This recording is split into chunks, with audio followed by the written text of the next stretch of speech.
再向东4万里，便可抵达赵国。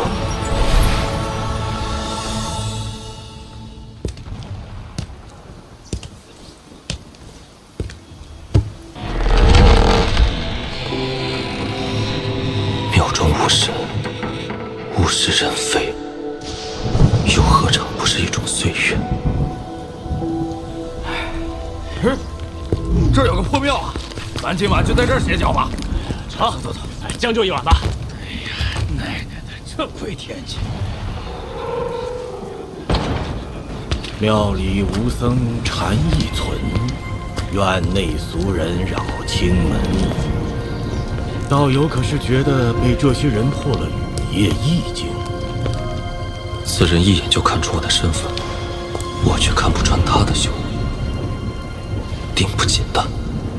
不必紧张，在下墨志。阁下是山野之人，没什么称呼，唤我曾牛便是。曾牛兄，不如你我二人在这雨夜论道一番，也不算辜负这番意境，如何？哎呀，曾牛兄真是修为惊人呐！若在下没看错，应是到了意境锁魂、云霄有望的境界了。什么他娘的锁魂啊，云霄的，那人莫不是疯了？阁下此言甚是，疯之一字用得甚好。若非疯狂，也难以体悟这天道之法；若非疯狂，又有谁会去求那长生之术？所谓天欲所得，必有所欲，就是这个道理。什么乱七八糟的，一句也没听明白。哎呀，曾兄可懂啊？莫兄字中玄机，在下不懂，但我却认为“疯”字用的不好，不如用“痴”。妙啊！哎呀，我辈中人若是没了痴念，定然无法修成正果，原那天道有损之令啊！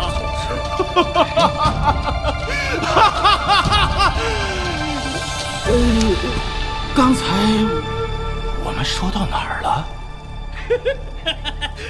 还真是个疯子！就是哎，疯子真是什么人都有。罢了，忘便忘了。在下墨志，不知阁下如何称呼？曾牛。雨夜之美，在于意境，在于生生不息，这才是雨夜的美处，也是人生的味道。莫兄认为何为生？凡人常说生火，生火，想必这火便是生。那何为死？不知兄台如何称呼？他叫曾牛，说多少遍是？就是啊，我都记住了。自从在下感悟天道之后，这记忆每况愈下。曾牛兄见谅。冒昧一问，兄台感悟的是何种意境？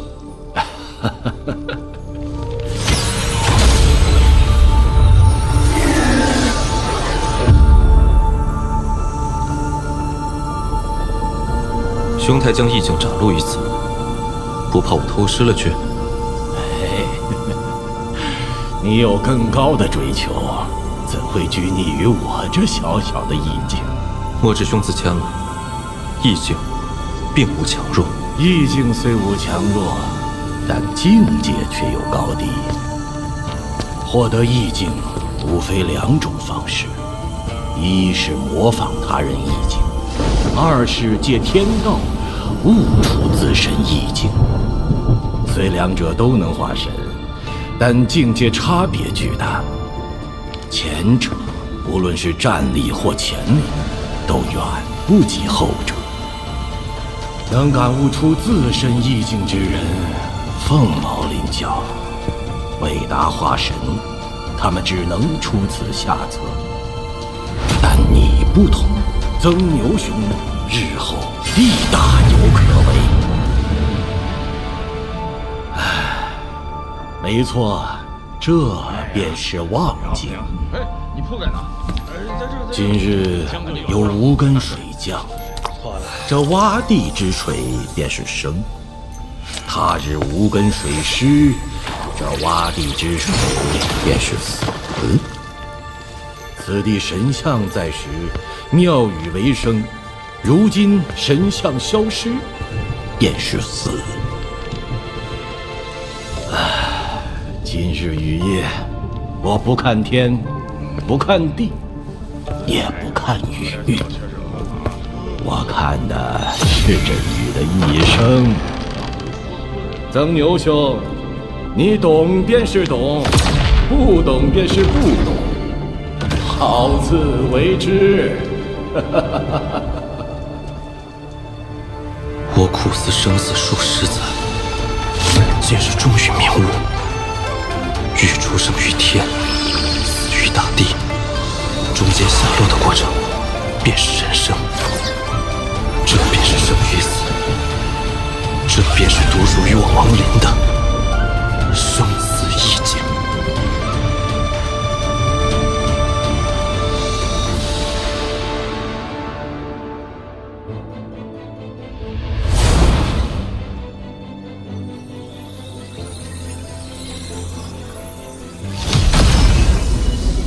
当年我在此地达到灵气大圆满境界，如今我便要于此地化身。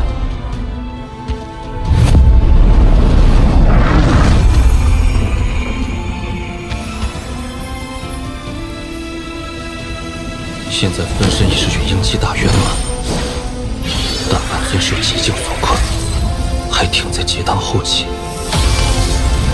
若想顺利化身，必须将二者分离，在我功法未达成之前，分身与本尊只能短时间融合。既如此，不如趁机各自修道，分身修内，走先天之路；本尊炼体，修古神之道。既走古神之道，须先散功波及。我帮你。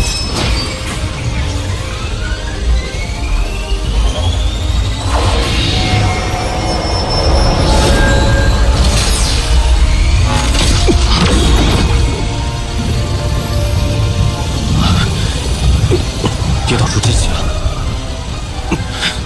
继续！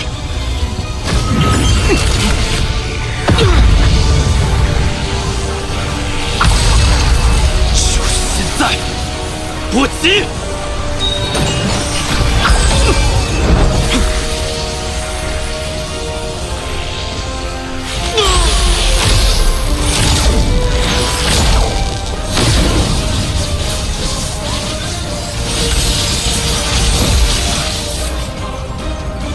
被炼制成法宝，此物与我已无用。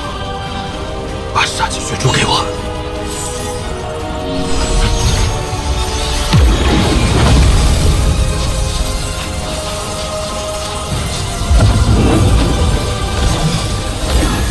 古神诀，我再助你一臂之力。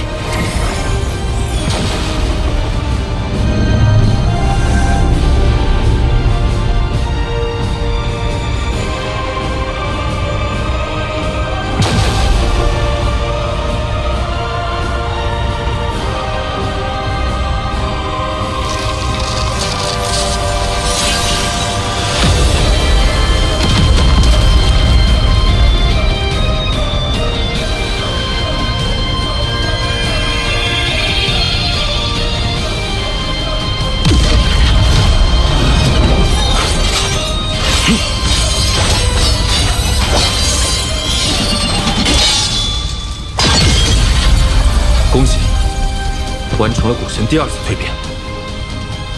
但我不能在此久留，若有人发现我修古神之道，定会引来灭顶之灾。我将沉入大地，经历星球地心的考验。古神之道注定孤独，先天之道亦九死一生。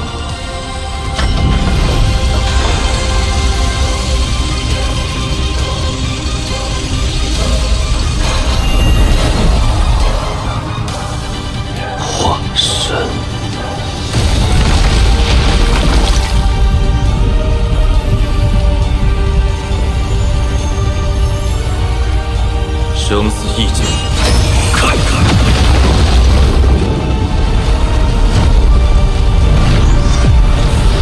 天哪！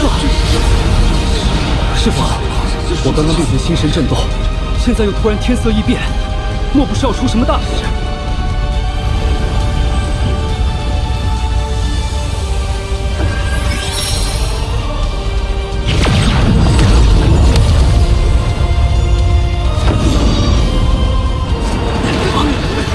有人在我族化神。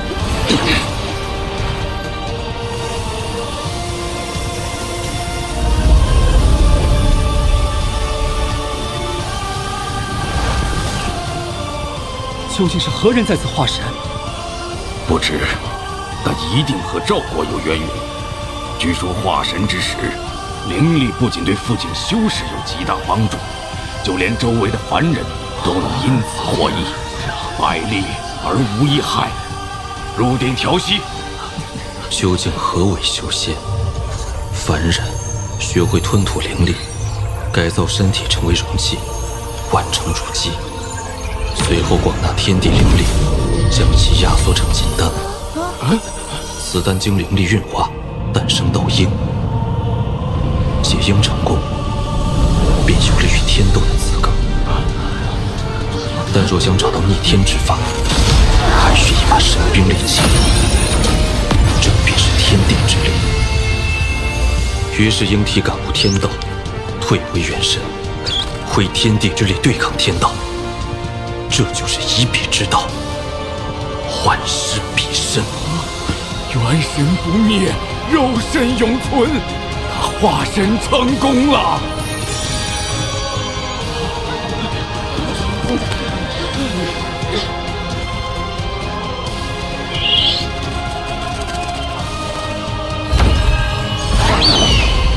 我兄所说的境界，我终于懂了。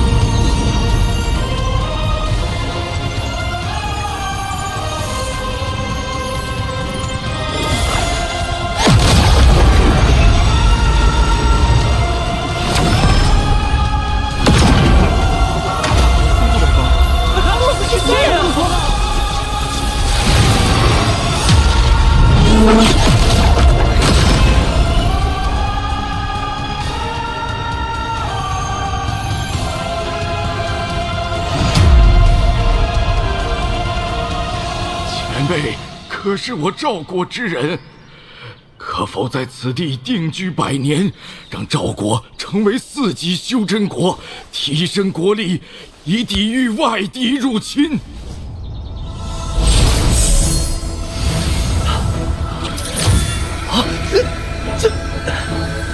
体内经脉仿佛通透了一般。40年就到达筑基后期，不错。你是？还真以为雕几根木头，你就是我受伤的仙气啊！我来陪你。等你达到元婴期时，自会想起前世之事。但此时若知晓的太多，对你来说是一种痛苦。我虽无法在此地定居，但我在10个人体内种下了10颗由天地之气凝聚而成的灵气种子。若有人能达到元婴后期，我自会前来点化成事。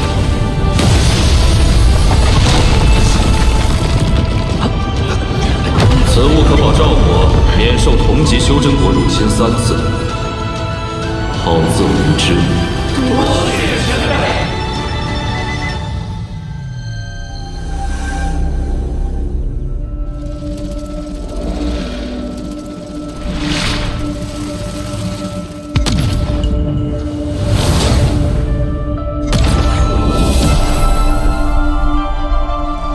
当年储物袋中的剑鞘，应该还在此处。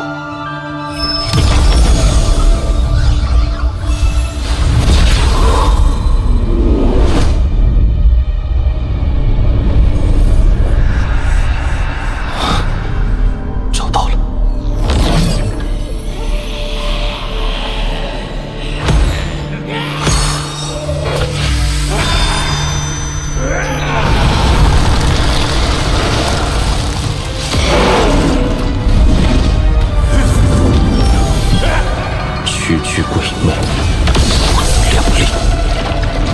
生入死，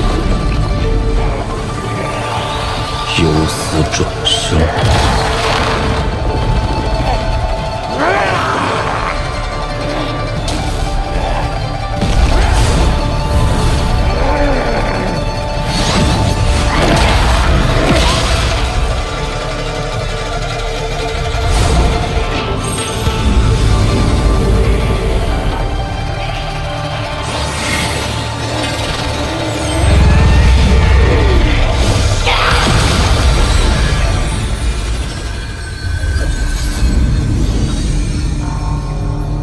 这化神期的挪移之术，却比瞬移强出不少。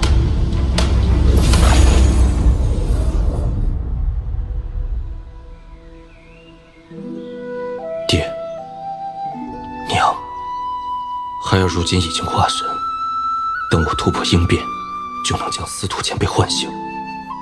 到那时，说不定就有复活你们的办法。再等等我。若想突破应变，除了极其稀有的应变丹以外，仙界之气是唯一的办法。此次仙界之门开启，所有修士都虎视眈眈，此行必定会经历一场恶战。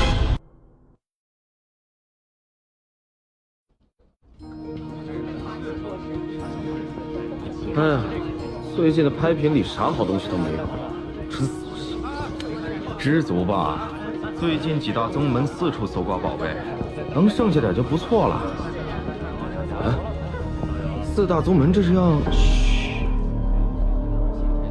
我听说他们要去仙界啊。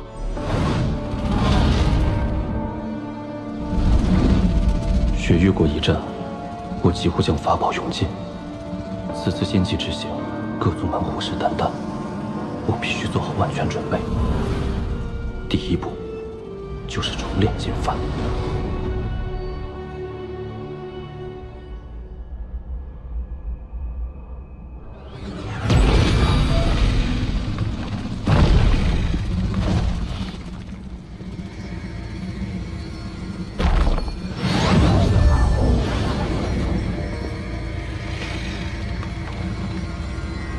这是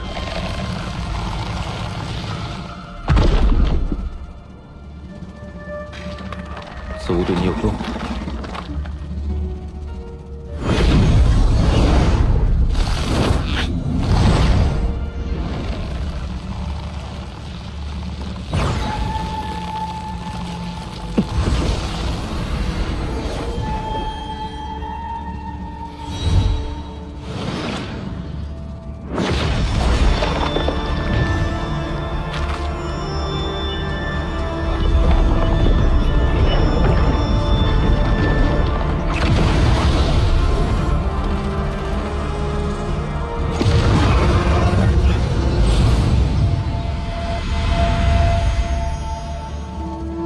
竟能提高灵兽修为。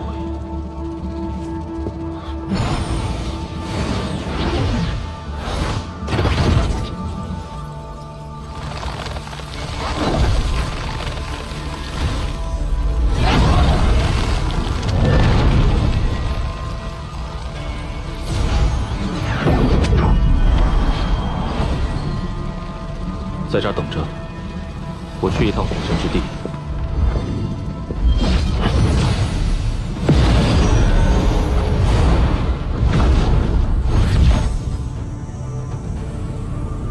只要我不进入古神之地关卡内，托森应该就不会察觉。即便察觉，以我现在的修为，也定然可以提前离开。上次我在修魔海炼制剑幡，却引动天劫遭到重创。此术是古神体内，自成一劫，天劫应该无法降临。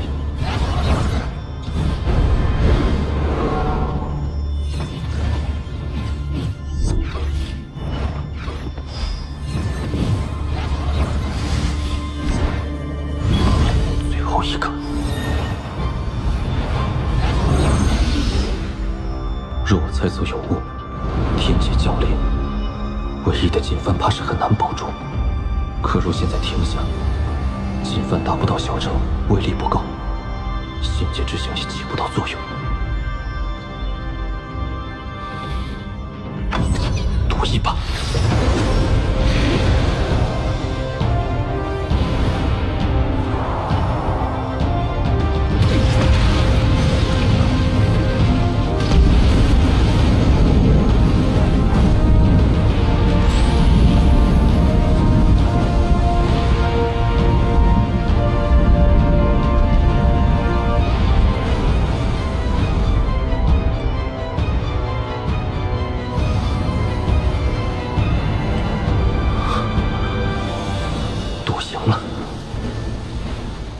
既然这古神之地无需顾虑天劫，不如继续叠加禁制。兴许金幡能一举达到中城，届时必定威力倍增。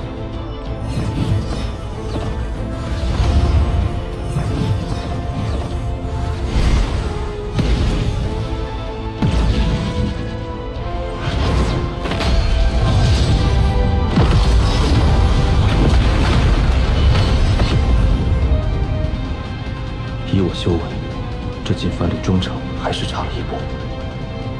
也罢，此后金幡中城时引发的天劫，或可以成为我在生死关头的杀手锏。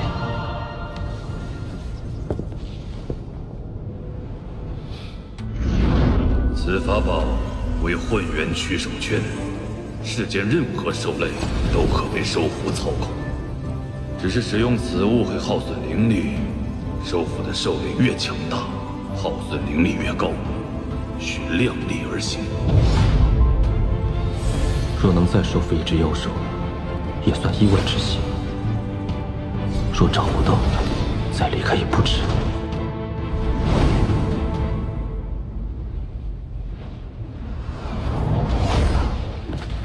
灵兽怎么都不见了？皇上！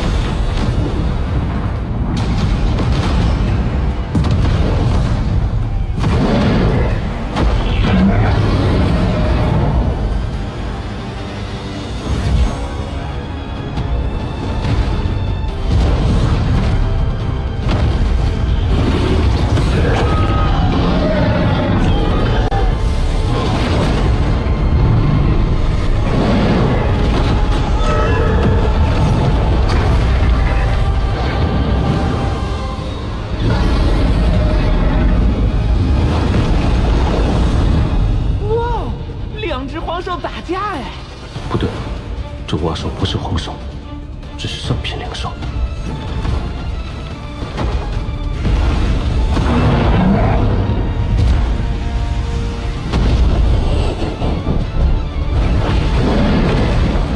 能与黄兽一较高下，真不简单。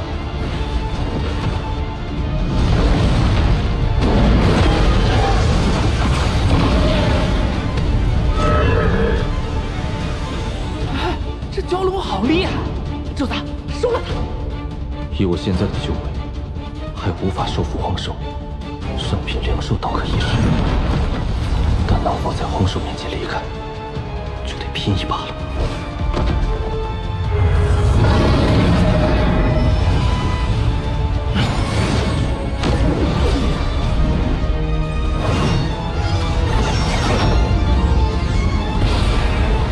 若不想死，也不要挣扎。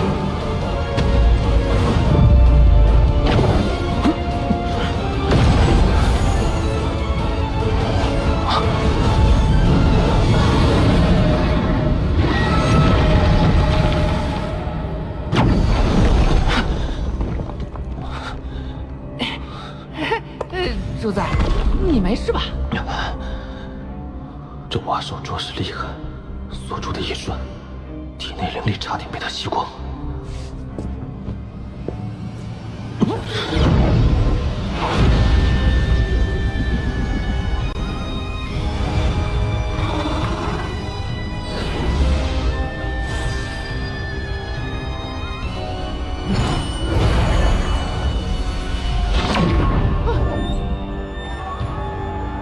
原来此兽就是雷蛙，混元驱兽拳应是定时吸收我体内的灵气，维持灵兽的锁定状态。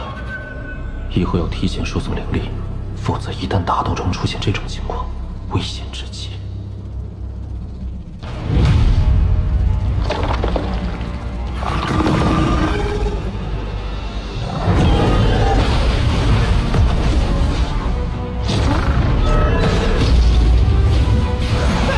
他俩怎么打起来了？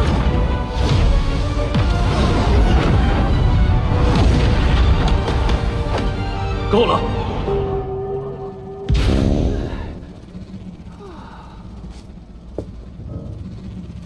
我要在此调息，都不得造次。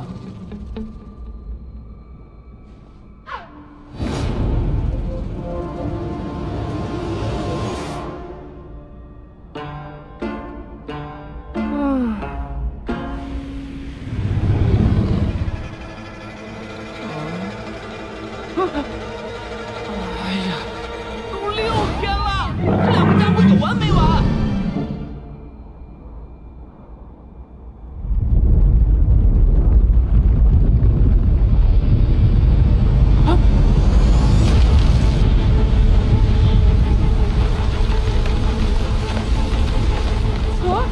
完蛋了，主子醒醒啊！来了个大个的！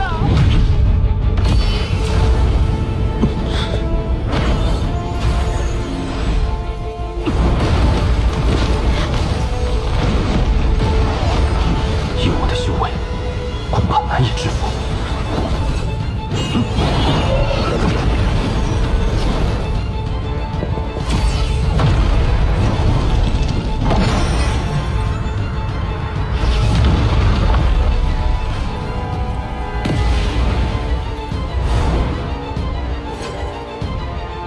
我们接下来去哪儿啊？域外战场。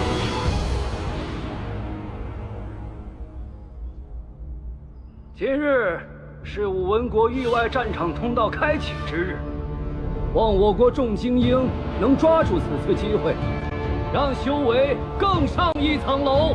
多谢使者大人。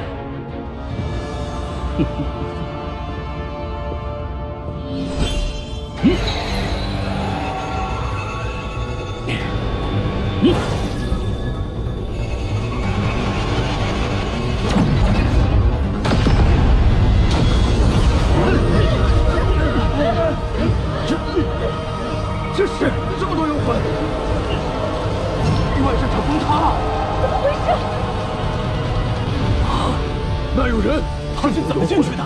那位道友恐怕凶多吉少啊！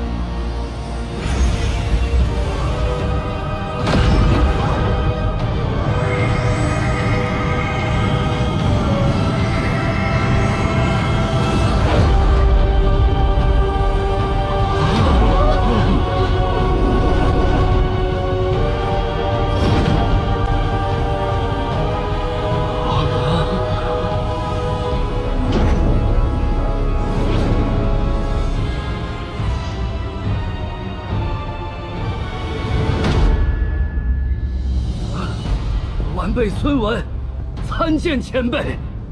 参见前辈。此为何地？回前辈，是武文国。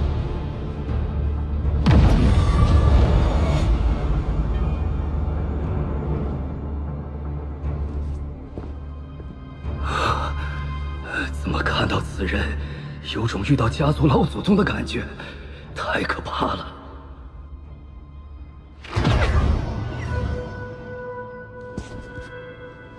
如今金幡、灵兽、魔头与上古法器均已备好，就连那3把剑鞘都被我以元神祭炼。现在只差最后一步。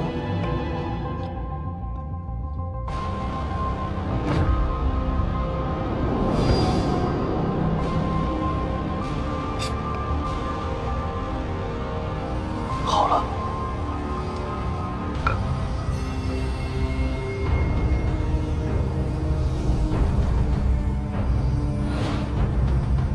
这些年，那3把剑鞘先后开始祭炼，就连当年上古修士的法宝，也颇开了为我所用。可唯独在修魔海内得到的此物，我一直看不到。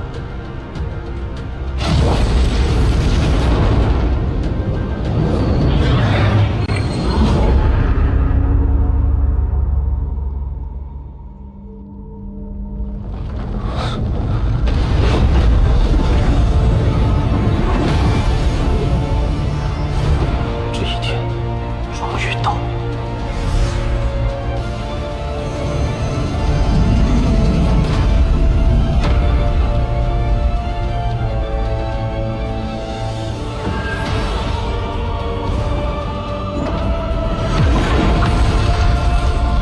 终于开启喽，小家伙，你可得好好用老夫借你的草帽，否则怕是小命不保哟。爷爷，你继续讲呀。继续。话说多年前的一场意外，却让众古仙惨死，仙界也化作无数碎片。可修士们并没有放弃。每当仙界之门再次开启，拿到鱼鼎的他们还是会一拥而上，寻找残存的宝藏。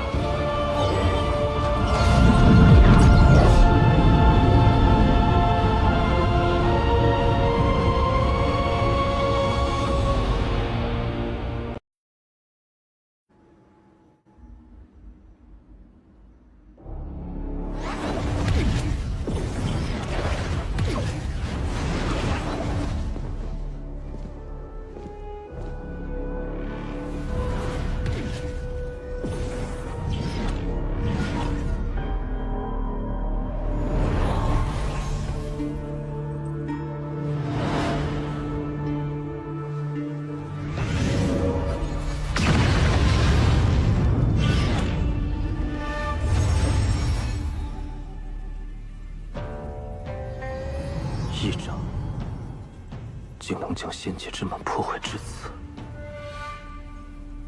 这原本应是一面完整的平台，受这一掌波及，便碎成这般模样。那个人该有何等神通？现在平台上打下禁制，再在其中设下恢复阵法，这样若在仙界受伤，出来后也能迅速调整自身状态。没想到此处平台还有这般作用。让开！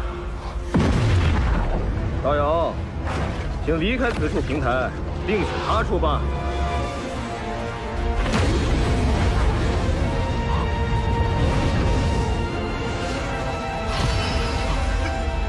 魔族。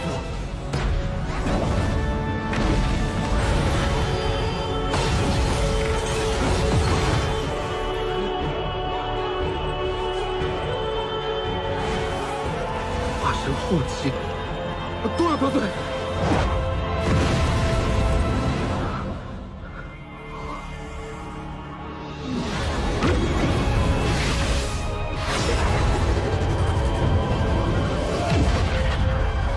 此人修为莫测，不可得罪。小兄弟，来和我一起啊！怎么是他？这些还是找个修为低的吧。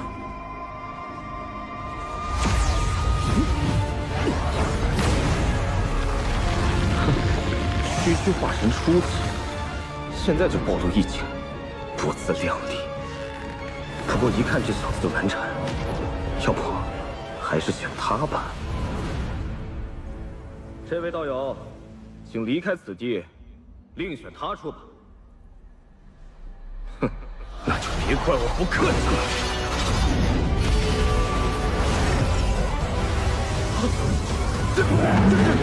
雷霸！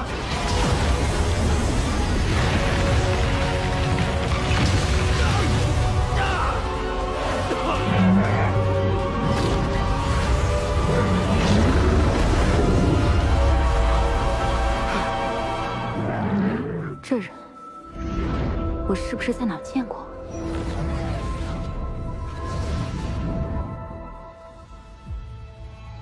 紫鼎明回，在特定的区域，只要心念一动，需一炷香的时间祭起后，便可离开仙界，回到所属修真星。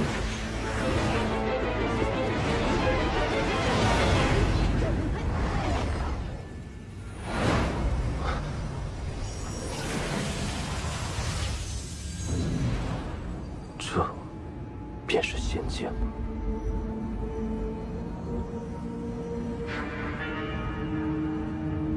就这个吧。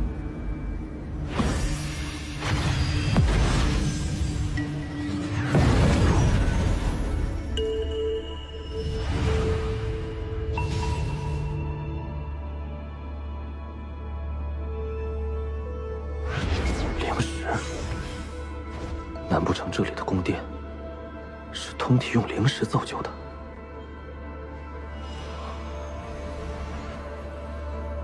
可惜了。此地完好之时，该是何等的气派！仙界之气，比天地灵气精纯无数倍。谁料这仙界破碎，仙界之气也消散殆尽了。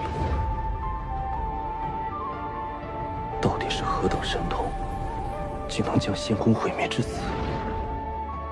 当年仙界究竟发生了什么？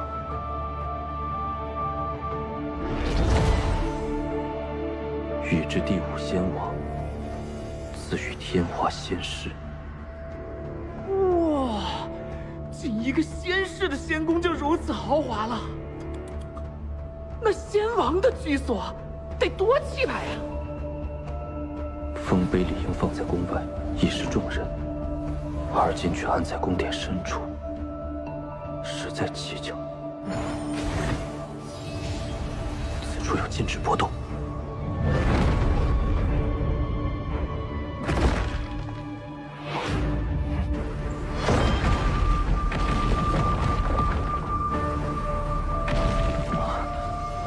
仙界之气。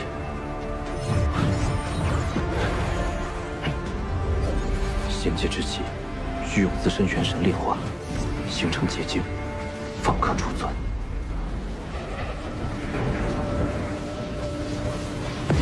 住手！此地是我大罗剑宗早在3000年前就已经发现，你若一意孤行，大罗剑宗必将追杀到底。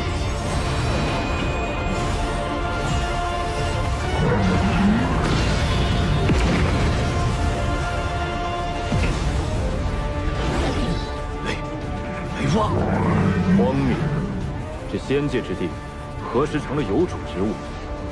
去！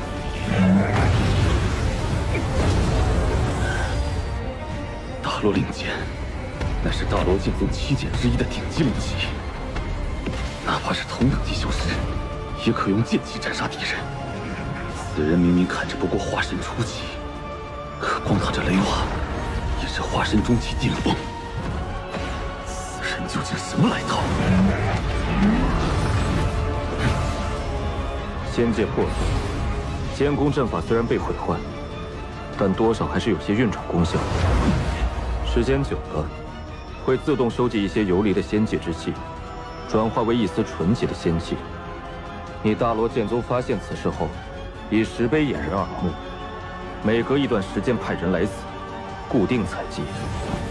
我说的可有错？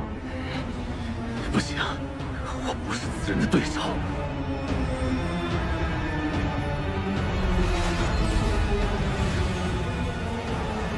这么一点仙气结晶，依然相当于几乎半个赵国所有灵力总和。为今之计，只能全力以赴，拖他一时。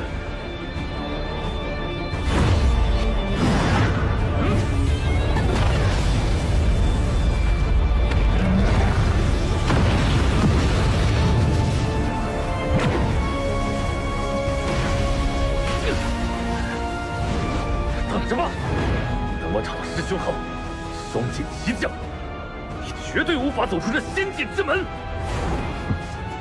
想跑？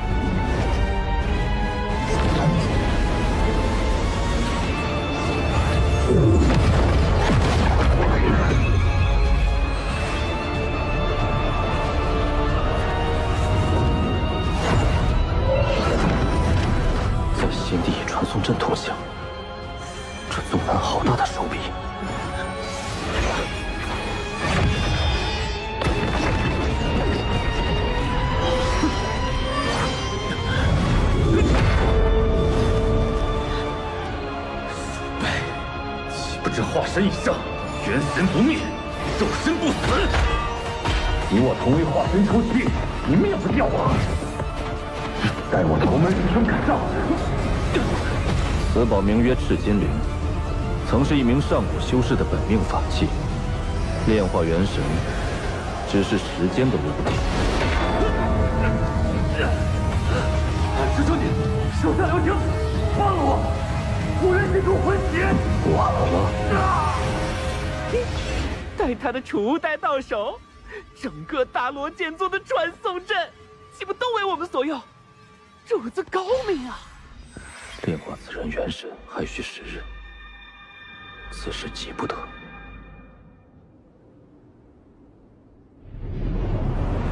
可惜了这些万年仙木，若是并未枯萎，每一个都相当于是万年之木。用以木雕，不知能增加多少倍威能。那是洞府。洞府虽然早被搬空，但这残留的仙人禁制，却对我有所裨益。将来一次打下第999组禁制，便可将锦幡炼成中层境界。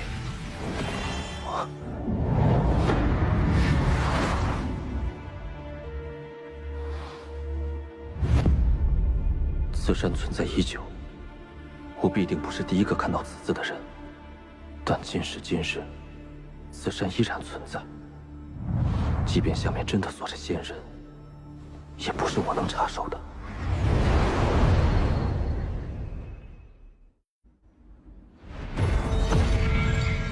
时日已到。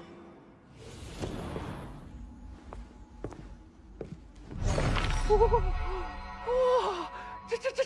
这么多极品灵石，主子，这下我们彻底发了！喂，拿命来！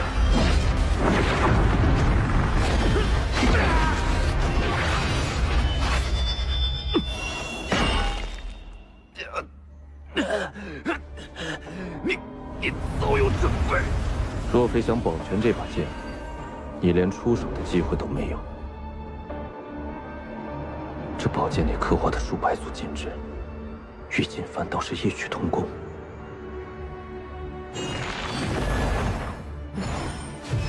我大罗剑宗共探得仙界碎片之地37个，其中均有门派传送点。凡持此剑，以极品灵石开阵，便可任意往来。此剑干系重大，绝不许落入他人之手。此处已然被彻底摧毁，完全不像是有仙界之气残留。大罗剑宗怎么会专门在此设置传送阵？有人！知道了。今年不知有多少仙人。是啊。虽然栩栩如生，但却感觉不到任何生机，想必是某种幻象。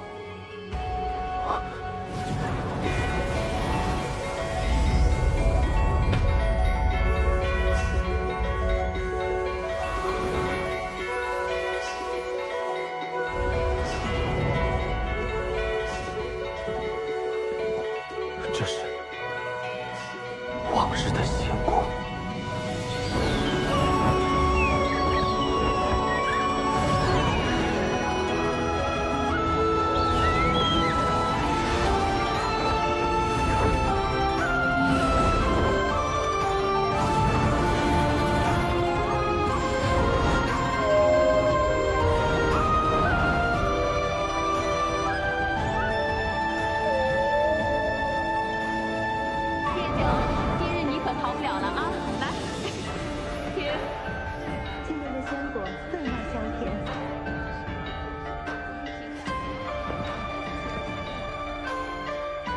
昨日定国仙子跟我共奏了一曲，怎么可能啊？九霄同醉，干！姐姐，带我一起。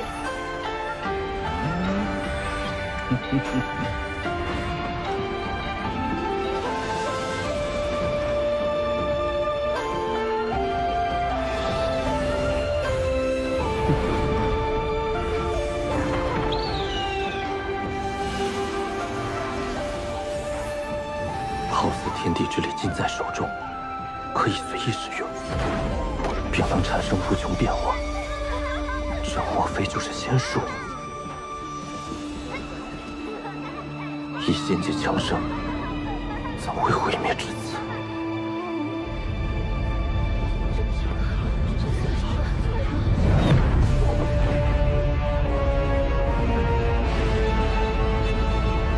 何人放仙剑？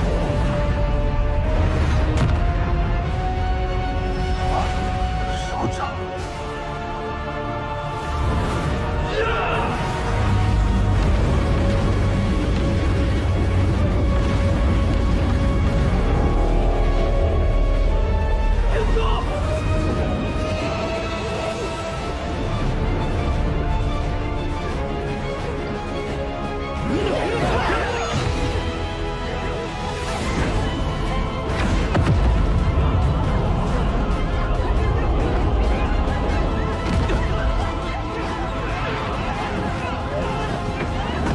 仙人一击，竟一闪天海。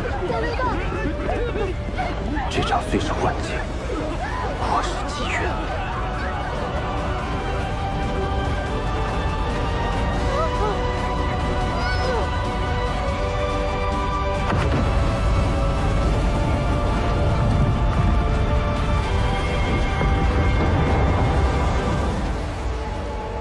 一掌，仙界竟是被一掌毁灭。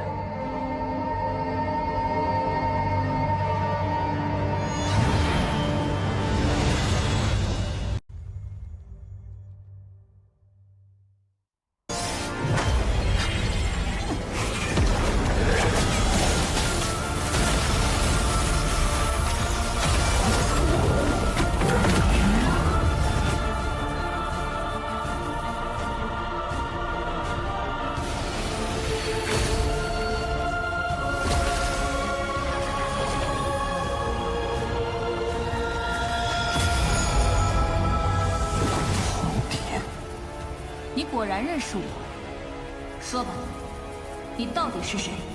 雪域天之娇女，谁人不知？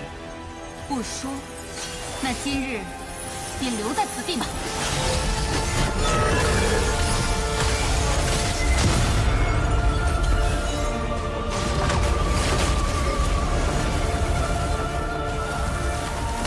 这是意境。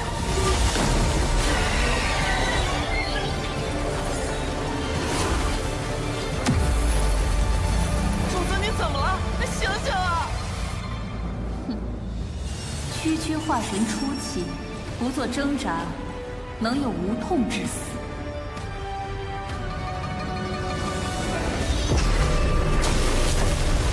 这是我的记忆和情感在变得麻木。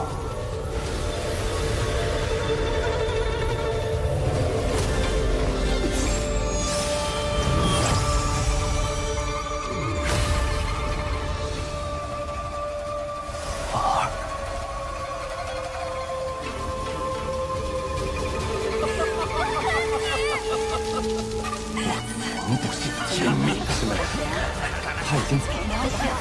终于行动了。不对，若是我迷失在这无情意境之中，恐怕从此以后便会成为一个再无情感的杀戮者。生死任凭他一念操控，一剑之下竟能风动情感。这天之娇女的意境霸道如斯，若不能破她意境，今日凶多吉少。这血生于天，便会死于地。听说红蝶姑娘从凡人修炼到化神后期，只用了区区100年，可这100年却是凡人一生。不知红蝶你的父母可还健在？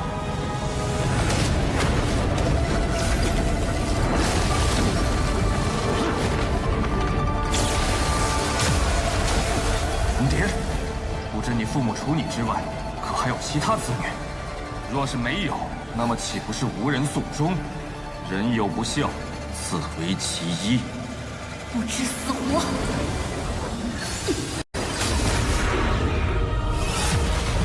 你的意境太弱。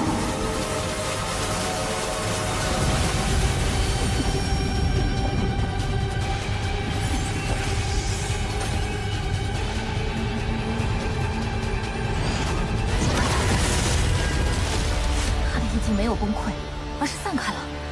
但只要杀了他，100年时间，凡人一生，父母至亲岂能是天道可以抹灭？红蝶，你爹娘即便进入轮回，也一直在你身后看着你，你可敢回头一看？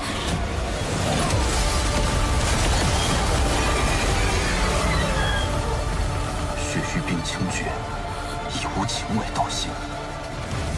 当年我便有此疑惑，以红蝶不过100年修仙，任凭天资如何，情感不可能完全磨灭。情不灭，道心自然不稳。莫龙镜，看！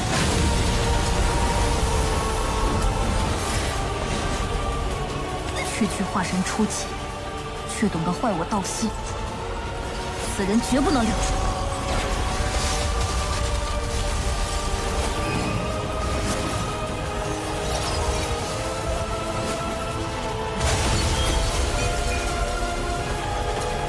主子，那个女人修为比你高，你怎么还明目张胆的飞着跑啊？她要追上来了！你跑不掉。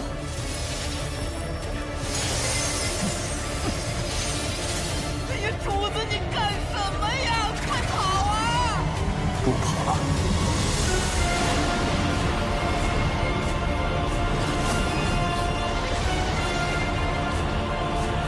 这是……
拥有传送阵法，看来此人身份绝不寻常。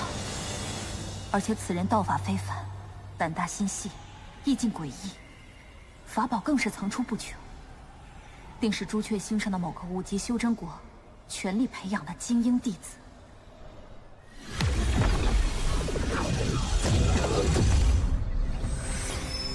这空有感悟的异常，真唬住了红蝶，否则以我和他修为差距，恐怕难以脱身。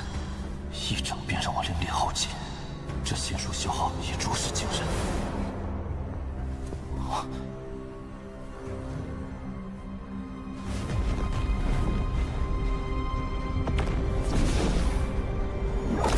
空间裂缝。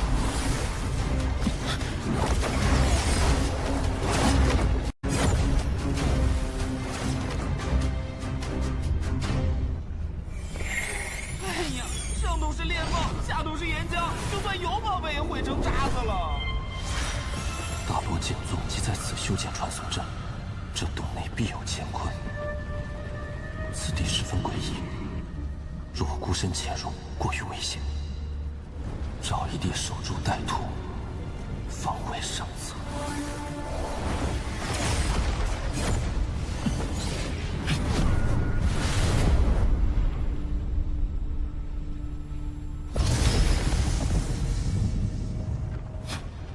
果然来了。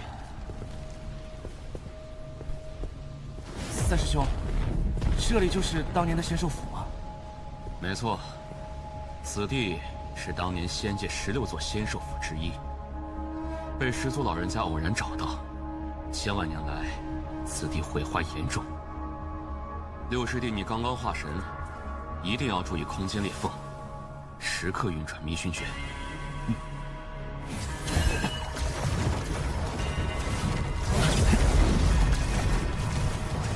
这迷熏诀相必是可以避开空间裂缝的秘法，在这仙界大有作用。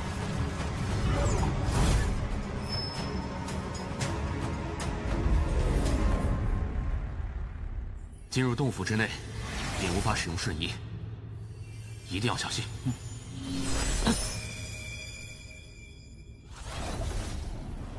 三师兄，这仙兽府经过这么多年，想必已经人去楼空。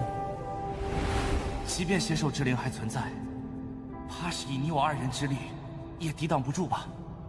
千年缺乏仙界之气的滋润，这仙兽之灵若真有残存，定然是虚弱不堪。一旦找到，就立下大功。当年始祖大人就是在这里获得了一只仙气兽灵，这才统一了天遁星。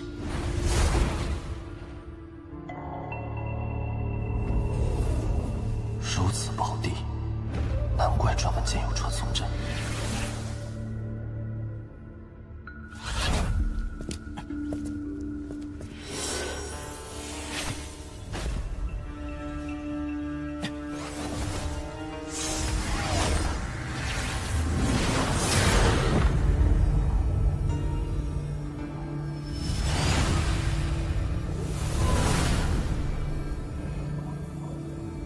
此地仙气浓郁，当初始祖就是在这里发现的仙气兽。师弟，你帮我护法，我来收取仙界之气。好。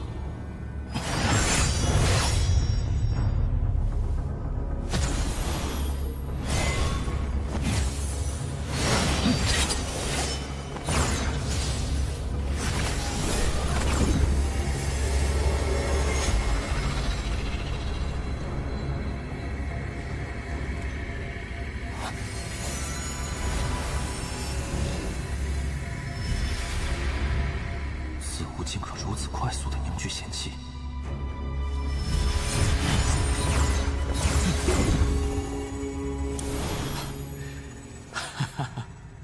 六师弟，这次咱们收获不错，这些仙界之气足以凝结2粒结晶。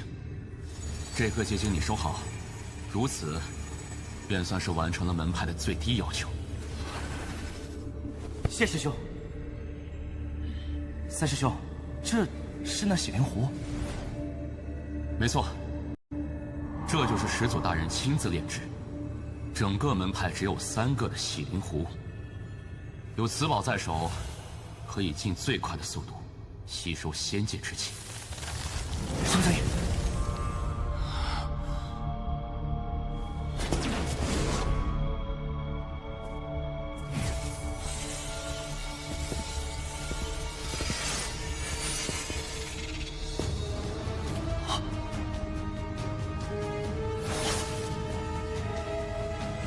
师弟，你上去看看，这骸骨眉心的光团为何物？为何我觉得此物有些熟悉？师弟别怕，三师兄为你护法，大胆去看。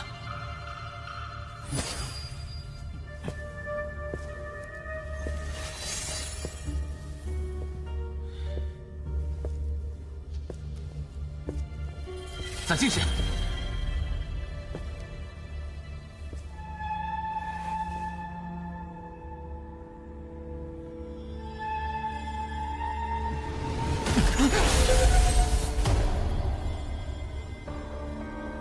再进3步，把头骨拿过来。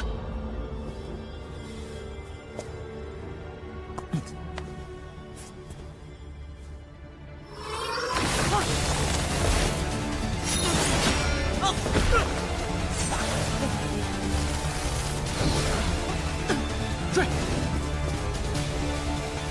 兄，刚刚的到底是什么？若没有认错，物乃仙兽之粮。原来此物是仙兽之粮，难怪温受喜爱。但此处仙气远非修武骇可比，这仙兽之粮的威力也远胜当日所见。仙兽的食物就有如此威力，刚才若是被他钻入眉心，怕是现在我已然成为骸骨。区区一条仙兽之粮便将你吓住，今后你如何当大魔剑宗的弟子？若是此次真的寻到仙兽之灵，可就飞黄腾达了。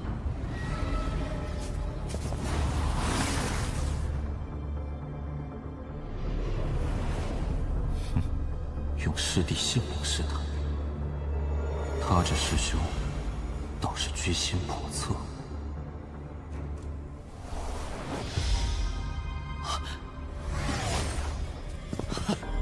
仙宝，我找到了仙宝。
干什么？化神终起。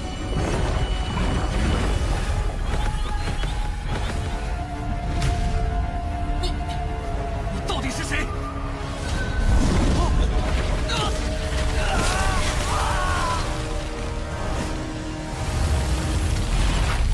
仙宝机缘千年难遇，这仙兽之粮倾巢而出，是我获得仙宝的最后时机。